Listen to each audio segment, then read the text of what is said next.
2025 के महाकुंभ मेले के दौरान प्रयागराज में हुई भगदड़ एक हृदय विदारक घटना है, जिसने न केवल सैकड़ों श्रद्धालुओं के जीवन को प्रभावित कर दिया, बल्कि प्रशासनिक तैयारियों और भीड़ प्रबंधन की खामियों को भी उजागर किया।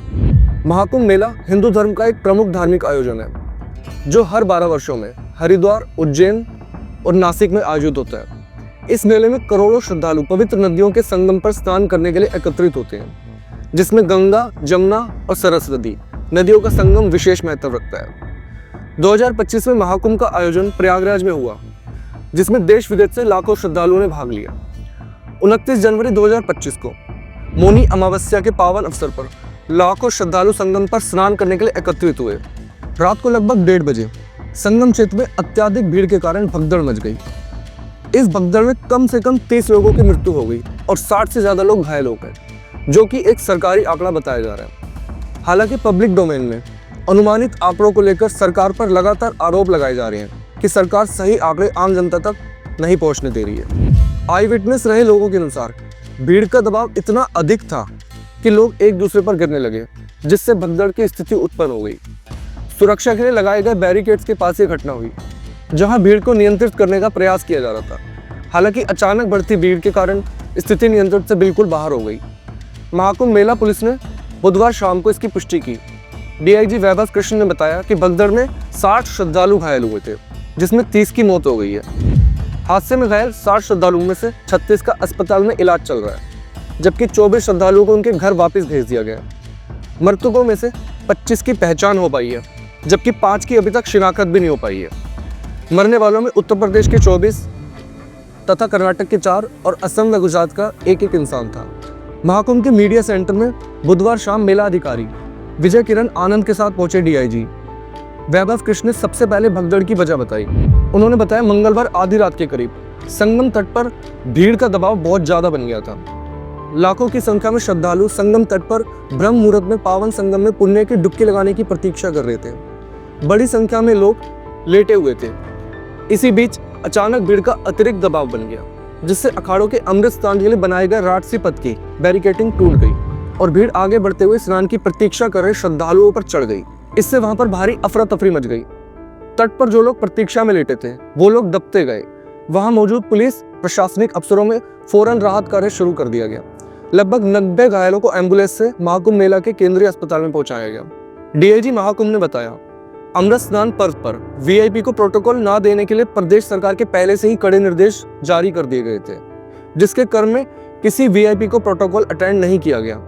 इस हादसे को लेकर सपा अध्यक्ष व पूर्व मुख्यमंत्री अखिलेश यादव ने तंज किया कि यह घटना वीआईपी कल्चर की देन है। भारत के डिफेंस मिनिस्टर स्नान करने गए, भारत के होम मिनिस्टर स्नान करने गए, आज सुनने में आ रहे उपराष्ट्रपति स्नान लेंगे वहां पर, देश के सब एम्बेसडर वहां हैं, बड़े बड़े उद्योगपति स्नान करने गए। और याद कीजिए आप, जिस समय बुलाया जा रहा था, निमंत्रण दिया जा रहा था, कोई देश का बड़ा व्यक्ति नहीं बचा होगा जिसको सरकार ने निमंत्रण न दिया हो। हमें आपको निमंत्रण नहीं दिया, आपको भी निमंत्रण नहीं मिला होगा, हमें भी निमंत्रण नहीं मिला। लेकिन इसका मतलब ये नहीं है कि महाकुंभ में आपको हमको जाने के लिए कोई रोक सकता है। तमाम वो लोगों की जान गई जिनको कभी निमंत्रण नहीं दिया गया था। वीआईपी कल्चर को लेकर हर तरफ सवाल उठे।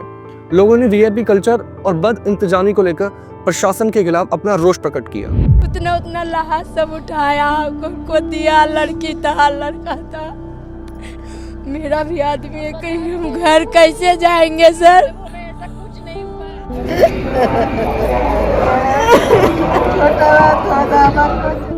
ये भी नहीं बता रहे किस अस्पताल में किस जगह जो घायल हुए हैं वो कहाँ गए, जिसकी बॉडी कहाँ गई, वो भी तो दे दे पब्लिक को, वो भी जाके अपना देख लेंगे। ललित जहाँ हो तहाँ से नहीं आ जाओ, ललित की अम्मा। घटना के प्रत्यक्षदर्शियों ने प्रशासन की लापरवाही की ओर इशारा किया।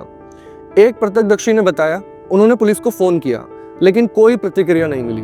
उन्होंने कहा, हम 9 आदमी साथ आए थे और अब 7 बचे हैं, 2 आदमी मर गए हैं। जब पूछा गया कि कब, तो वह कहते हैं अभी 1 घंटा पहले। वह कहते हैं 112 पर फोन किया, किसी ने नहीं उठाया।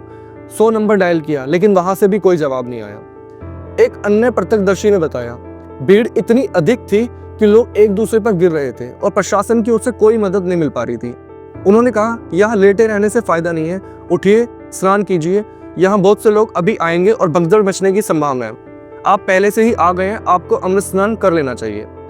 हालांकि घटने के 12 घंटे बाद भी प्रशासन मृतकों और घायलों की सटीक संख्या बताने में असमर्थ रहा, जिससे प्रशासनिक पारदर्शिता पर सवाल उठे। हालांकि इधर डीआईजी ने बताया कि पुलिस और प्रशासन की तरफ से कोई भी लापरवाही नहीं बरती गई है। भीड़ का दबाव इतना अधिक बढ़ गया था कि बैरिकेडिंग टूटे और श्रद्धालुओं पर भीड़ चढ़ती चली गई। घटना के बाद प्रशासन ने पुरजोर कोशिश की और घायलों को अस्पताल तक पहुंचाया गया। इस हादसे के पीछे प्रशासनिक लापरवाही के कई पहलू सामने आए हैं। नंबर 1, इतनी बड़ी भीड़ को नियंत्रित करने के लिए पर्याप्त संख्या में सुरक्षा बलों की तैनाती ही नहीं की गई थी, जिससे स्थिति और भी ज्यादा बिगड़ गई। नंबर 2, भीड़ में किसी अप्रिय घटना और अफवाह फैलने से घबराहट बढ़ी, जिससे यह भगदड़ मच गई। नंबर 3, भीड़ को नियंत्रित करने और निकासी के लिए स्पष्ट मार्गों की कमी थी, जिससे लोग फंसते चले गए और भगदड़ की स्थिति उत्पन्न हो गई। मुख्यमंत्री योगी आदित्यनाथ ने घटना पर शोक व्यक्त किया और श्रद्धालुओं से अपील की कि वे संगम पर भीड़ ना बढ़ाएं और निकटवर्ती घाटों पर ही स्नान करें। प्रधानमंत्री नरेंद्र मोदी ने भी घटना पर संवेदना व्यक्त की और पीड़ितों के परिवार के साथ सहानुभूति प्रकट की। मैं महाकुंभ में जो दुखद हादसा हुआ है, उस हादसे में हमें कुछ पुण्यात्माओं को खोना पड़ा है, कई लोगों को चोटें भी आई हैं। मैं प्रभावित परिवारों के प्रति संवेदना व्यक्त करता हूं। 2025 के महाकुंभ मेले में हुई भगदड़ एक बहुत ही दुखद घटना है, जिसने कई परिवारों को शोक में डाल दिया। लेकिन ऐसे में प्रयागराज के मुसलमान भाई हिंदू श्रद्धालुओं की मदद को आगे आए। उन्होंने हिंदू श्रद्धालुओं के लिए अपनी मस्जिदें खोल दी ताकि उन्हें किसी भी तरह की तकलीफ का सामना न करना पड़े। मेले के दौरान प्रयागराज में एक बार फिर गंगा जमुनी तहजीब का बेहद खूबसूरत नज़ारा देखने को मिला। संगम नगरी में आए श्रद्धालुओं के साथ भगदड़ में जो हुआ उसे शायद वो कभी नहीं भूल पाएंगे। लेकिन अच्छी याद जो वो यहाँ से लेकर जा रहे हैं वो है मुसलमान भाइयों का उनके साथ इस दुख भरी घड़ी में साथ देना। भगदड़ के बाद कई हिंदू श्रद्धालुओं को उस वक्त ना रहने को, ना खाने को और ना पीने को कुछ मिल रहा था, तो मुसलमान भाइयों ने उनका साथ दिया। उन्होंने हिंदू श्रद्धालुओं को विश्राम के लिए अपनी मस्जिदें खोल दी, खाने के लिए लंगर लगाए और ठंड से बचने के लिए कंबल भी बांटे। ऐसे कई वीडियोस और तस्वीरें सामने आ रही हैं जो इस बात की गवाही दे रही हैं कि देश में हिंदू मुस्लिम भाईचारा आज भी कितना कायम है। 29 जनवरी की दरमियानी रात जब मौनी अमावस्या के दिन भगदड़ मची तो कई लोगों ने अपनी जान गंवा दी। भगदड़ के बाद का मंजर बहुत ही ज़्यादा भयावह था। कुछ लोग रोते भी लगते अपनों की तलाशी करते रहे, तो कुछ लोग अपने लोगों के शवों का हाथ थामे बैठे रहे कि कहीं उनकी बॉडी खो न जाए। केंद्रीय अस्पताल में हर तरफ खून से लथपथ लोग और लाशें ही लाशें थी। यह वो वक्त था जब श्रद्धालुओं के लिए की गई व्यवस्थाएं ध्वस्त हो गई।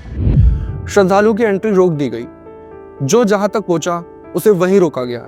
ऐसे में 29 जनवरी को जनसेनगंज रोड समेत 10 से ज्यादा इलाकों के मुस्लिमों ने बड़ा दिल दिखाया। 25 से 26 हजार श्रद्धालुओं के लिए मस्जिद, मजार और दरगाह, इमामबाड़े अपने घरों के दरवाजे खोल दिए। मुस्लिम समुदाय ने स्पेशल लंगर लगाकर हिंदू श्रद्धालुओं को खाना खिलाया। उन्हें दवा की जरूरत थी तो उन्हें मुहैया कराई। एक न्यूज़पेपर के मुताबिक मुसलमान भाइयों ने 2500 लोगों को कंबल बांटे ताकि ठंड में किसी हिंदू श्रद्धालु को किसी भी तरह की परेशानी का सामना न हो। यही नहीं, हिंदू श्रद्धालुओं को रेलवे स्टेशन और बस स्टैंड तक भी छोड़ा ताकि वो सही सलामत अपने घर तक पहुंच सके। मुसलमान भाई अभी तक हिंदू श्रद्धालुओं की मदद में दिन रात लगे हुए हैं। कुछ मुसलमान भाइयों का कहना है जब तक महाकुंभ चलेगा हम हिंदू श्रद्धालुओं की मदद करते रहेंगे। कुल मिलाकर इस हादसे से सीखे गए सबक से भविष्य में ऐसे आयोजनों को सुरक्षित और सुव्यवस्थित बनाने में सहायता जरूर मिलेगी। उम्मीद है इस घटना से हम सभी ने कुछ ना कुछ जरूर सीखा होगा। उम्मीद है आपको वीडियो पसंद आई होगी।